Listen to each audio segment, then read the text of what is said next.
La vidéo que vous allez voir a été doublée par la chaîne La Croix du Sud. Tout comme moi, il fait du doublage en français. Donc si vous êtes abonné à ma chaîne, vous avez tout intérêt à vous abonner à la sienne. Le lien de sa chaîne est dans la description. C'est parti. Des enregistrements explosifs liés au scandale Benghazi seraient entre les mains des médias et de parlementaires américains. À la clé, les preuves nécessaires à la condamnation d'Obama, Clinton et d'autres pour haute trahison. Cette vidéo est devenue virale aux États-Unis. Je reçois maintenant Anna Kate. Anna a personnellement vu et entendu les preuves. Elle était là quand l'information a été transmise à une personne d'influence au sein du gouvernement des États-Unis. Anna, expliquez-nous tout ça. Ce sont des informations importantes. Qu'est-ce que cela implique pour Obama, Hillary, Brennan? Qu'avez-vous entendu sur ces enregistrements? Tout d'abord, je tiens à vous dire merci, Gary, de m'avoir invité. C'est l'information la plus explosive que les Américains et le monde entier n'entendront jamais. Je dois dire que ces hommes sont des héros. Alan, Charles, Nick, ce sont des héros américains. C'est un honneur de participer à cela. Je ne m'attendais pas du tout à cela. J'assistais à l'American Priority Conference, en Floride, à l'hôtel Trump Doral, et ils ont été les derniers à parler. Ils ont gardé le meilleur pour la fin parce que, de façon étonnante, ils ont fait cet exposé, ils ont lâché cette information explosive à propos de Benghazi, et nous nous sommes tous demandé ce qui était en train de se passer. Moi, j'étais venu pour honorer ces hommes merveilleux, ils sont chrétiens, ils sont remplis d'un esprit chrétien, je voulais les honorer en tant que patriotes et héros américains. Et en gros, ils m'ont dit qu'ils avaient besoin de quelqu'un pour les aider à sortir ces informations maintenant, qu'ils avaient besoin d'aide. Alors j'ai pris le train en marche. Nous sommes allés dans ma chambre tout de suite et ils m'ont montré beaucoup de documents. J'ai écouté des enregistrements et encore d'autres ce matin. Et Gary, c'est explosif. Les enregistrements qu'ils ont, je ne peux pas mentionner certains noms, mais je vais vous dire les plus importants qui sont dans le coup, les plus grands noms de l'administration Obama, Brennan, Clinton. Il y a tellement à dire, ça remonte jusqu'à Joe Biden, il y a tellement à dire. Ce que cette administration a fait est une trahison absolue. Maintenant, nous savons tous que, enfin, tout le monde n'est pas au courant encore en Amérique, que quelque chose ne va pas avec Benghazi. Pourtant, il y avait des signaux alarmants. Il y en avait du côté du commando SEAL Team 6 qui a tué Oussama Ben Laden. C'était un timing intéressant, juste avant la réélection d'Obama, ce raid sur Ben Laden qui a eu lieu. Mais il s'est avéré que toutes ces histoires sont liées entre elles. C'est le secret le mieux gardé dans ce pays jusqu'à présent, et il est temps d'aller de l'avant. Je suis si heureuse à propos de cet homme, Alan, qui a un historique important au Moyen-Orient, 20 années de travail dans les renseignements au Moyen-Orient, qui regrette certaines choses qu'il a faites, mais qui est allé de l'avant en tant que chrétien et a dit qu'il était temps de révéler des informations. Il a des milliers de documents qui sont entre les mains des lanceurs d'alerte. Donc c'est un travail d'équipe. Beaucoup de médias ont ces informations, et comme vous l'avez dit, un membre du Congrès a reçu ces informations hier soir. J'étais là, c'est arrivé juste devant moi. Nous allons voir des informations explosives faire surface. Je vais vous donner un petit aperçu de ce dont il s'agit. Vous avez Nick No, qui est un lanceur d'alerte à propos de Benghazi, qui a contacté Charles Woods après la mort de son fils, qui était sniper sur les toits de Benghazi. Son père, Charles Woods, n'a jamais su ce qui était arrivé à Tyrone Woods. L'administration Obama lui a menti en lui disant qu'elle avait fait tout ce qu'elle avait pu pour protéger ses hommes, ce qui était un mensonge éhonté. Ils n'ont rien fait et Charles Woods l'explique à la presse dans sa présentation qui est sur ma chaîne YouTube, si vous voulez la voir en entier. Il a expliqué qu'Obama lui a écrit une lettre de 3 phrases. Gary, une lettre de 3 phrases. Une lettre de 3 phrases en lui mentant complètement. Et ce qui s'est passé ensuite, c'est que Charles Woods a donné plusieurs interviews. Et ça a été viral. Il y a eu des gens des services secrets qui ont contacté Charles et lui ont dit comment les choses se sont vraiment passées, qu'on lui avait menti. Ce qu'il s'est passé à Benghazi, eh bien, c'est que Hillary Clinton et l'administration Obama, ils envoyaient des armes, des missiles Stinger de la Libye à la Syrie, et ça passait par Benghazi.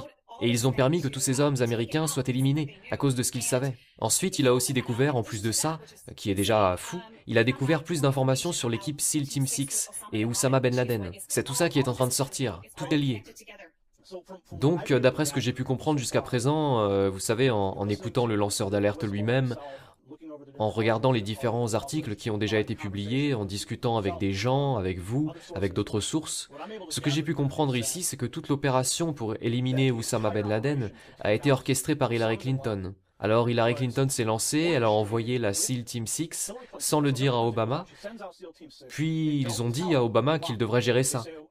Parce qu'Oussama Ben Laden était caché en Iran, et apparemment, même CBS News a publié un article... Oui, j'ai lu cet article. Il le cachait en Iran. En 2010, CBS News a publié un article parce qu'il pensait que cela allait nuire à Barack Obama, donc c'était un fait connu. Mais ils ont lâché le morceau. Donc ce qui se passe, c'est que vous avez la SEAL Team 6 déployée sous les ordres d'Hillary, ils partent, et l'Iran envoie Oussama Ben Laden dans la cachette où il était supposé se cacher. Mais ensuite, il le remplace à la dernière minute. L'Iran le remplace à la dernière minute. La SEAL Team 6 y va et tue le remplaçant. Et maintenant, ils ne savent pas quoi faire. Ils ont fini leur mission, mais ils savent tous qu'ils n'ont pas tué Oussama Ben Laden. En Amérique, tout le monde fait la fête devant la Maison Blanche à ce moment précis. Donc maintenant, il y a un sérieux problème. Et devinez ce que l'Iran a fait. Ils ont dit aux États-Unis, nous allons révéler au monde que vous avez menti à votre peuple, à moins que vous nous envoyiez de l'argent. Voilà en gros de quoi nous sommes en train de parler. En gros, oui, c'est exactement ce qui s'est passé. Et les implications de tout cela, vous savez, l'administration en lien avec l'Iran qui protège Ben Laden, et je dois vous dire, je viens d'entendre l'enregistrement ce matin d'un membre du Congrès, il sera nommé, je ne dirai pas son nom pour l'instant, ce n'est pas un bon gars, qui est sur ces enregistrements avec Alan et qui dit, eh bien, attendons le bon moment pour tuer Oussama Ben Laden afin de pouvoir l'utiliser comme un trophée. Enfin, le mot trophée n'a pas été utilisé. Vous avez entendu un membre du Congrès dire ça? Oui, je n'ai pas l'enregistrement, les autres l'ont. Il a été donné à un autre membre du Congrès la nuit dernière. Les médias l'ont aussi. Avec un peu de chance, il sera diffusé prochainement. Mais je l'ai entendu. J'ai entendu qu'il voulait garder Oussama de côté jusqu'à ce qu'il soit prêt. Et ensuite, ce qui s'est passé, c'est que l'Iran, à la dernière seconde, comme vous le disiez, à la dernière minute, l'Iran a décidé de remplacer Oussama. Il y a donc eu un remplaçant ou un double, qui qu'il soit. Lorsque l'équipe des SEAL Team 6 est arrivée pour tuer Oussama, ils avaient reçu l'ordre de ne pas ramener le corps avec eux. Vous vous souvenez de Saddam Hussein? On l'a vu partout, vous savez, ses photos étaient partout. Ils ont pris le corps, ils ont fait des tests ADN qui ont confirmé que c'était bien Saddam Hussein. Mais avec Ben Laden, ça ne s'est pas produit. Ils leur ont dit de jeter des morceaux de son corps par-dessus les montagnes, ce qui, selon les médias, n'a pas été le cas. Ils ont en fait jeté son corps dans l'eau. D'ailleurs, c'est haram. Alan explique qu'il a vécu au Moyen-Orient pendant plus de 20 ans et il dit que c'est haram. Quand vous enterrez un musulman, vous l'enterrez dans le sol, la tête tournée vers la Mecque. Et en aucun cas, il n'aurait... Et puis John Brennan, alors directeur de la CIA, le sait bien puisqu'il est musulman lui-même. Il ne leur aurait pas dit de jeter le corps dans les montagnes.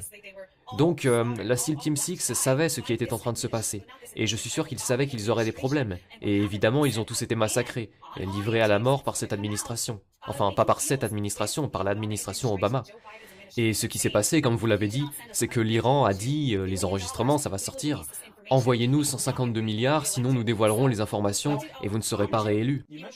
Vous avez mentionné cet argent, mais j'ai aussi entendu Parrott dire qu'il y avait 2 milliards de dollars qui étaient aussi prévus. Mais je ne veux pas vous interrompre, continuez s'il vous plaît. Non, c'est exactement ce que j'allais aborder. Donc 2 milliards de dollars en liquide ont été envoyés d'Amérique en Iran.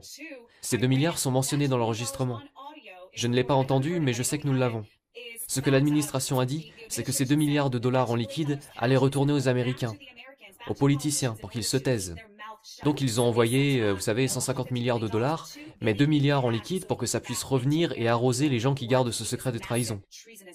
Donc ok, 2 milliards de dollars sont redirigés de ces 153 milliards. Ils sont redirigés vers les États-Unis. Je ne peux que supposer que certaines des personnes qui ont passé cet appel téléphonique étaient des bénéficiaires de cet argent sale. Peut-être ce membre du Congrès, peut-être John Brennan, Hillary Clinton. Qu'en pensez-vous? C'est vrai, et il y a aussi beaucoup de documents qui pointent vers la fondation Clinton, avec le terrorisme au Moyen-Orient, et aussi la fondation McCain également impliquée. C'est vraiment explosif. Et une fois que le membre du Congrès aura examiné ces preuves, et il y en a beaucoup, une fois qu'il aura réalisé que c'est recevable, que cette information vient d'une source crédible, et il n'y a pas que ça d'ailleurs, mais il y a d'autres agents qui ont confirmé ces informations, en particulier à Charles Woods. Je suis sûr que le membre du Congrès lui parlera aussi. Donc le résultat de tout ceci, c'est une trahison. Qu'on les pende. Je suis désolé, je suis chrétienne, mais c'est de la trahison. Vous aurez la corde au cou. En Amérique, nous protégeons nos militaires. Nous les protégeons. Nous ne les laissons pas mourir. Nous n'annulons pas les recherches et les sauvetages. Nous n'annulons pas les missions pour les sauver de Benghazi. C'est absolument dégoûtant. Et j'ai le sentiment que les grands médias ne vont pas vouloir couvrir cela. Mais ils n'auront pas le choix. Car cette information est déjà virale. C'est pourquoi nous l'avons diffusée hier soir. Elle est devenue virale. Le peuple américain veut savoir ce qui se passe sous son nez et à quel point on nous a menti. Nous voulons connaître la vérité. Il est temps de connaître la vérité. Et Hillary Clinton et l'administration Obama savent qu'il y aura une chance que cela se sache. Il y a une forte chance que cela se sache. Et c'est pourquoi ils n'ont jamais voulu que le président Trump gagne. Il n'était pas censé gagner selon eux. Ils ont essayé de lui voler la victoire. C'est pourquoi ils essaient de lui imposer un impeachment. C'est pourquoi ils font tout ce qu'ils peuvent. Même faire s'effondrer l'économie, le vaccin contre la pandémie, pour s'assurer qu'il ne sera pas réélu.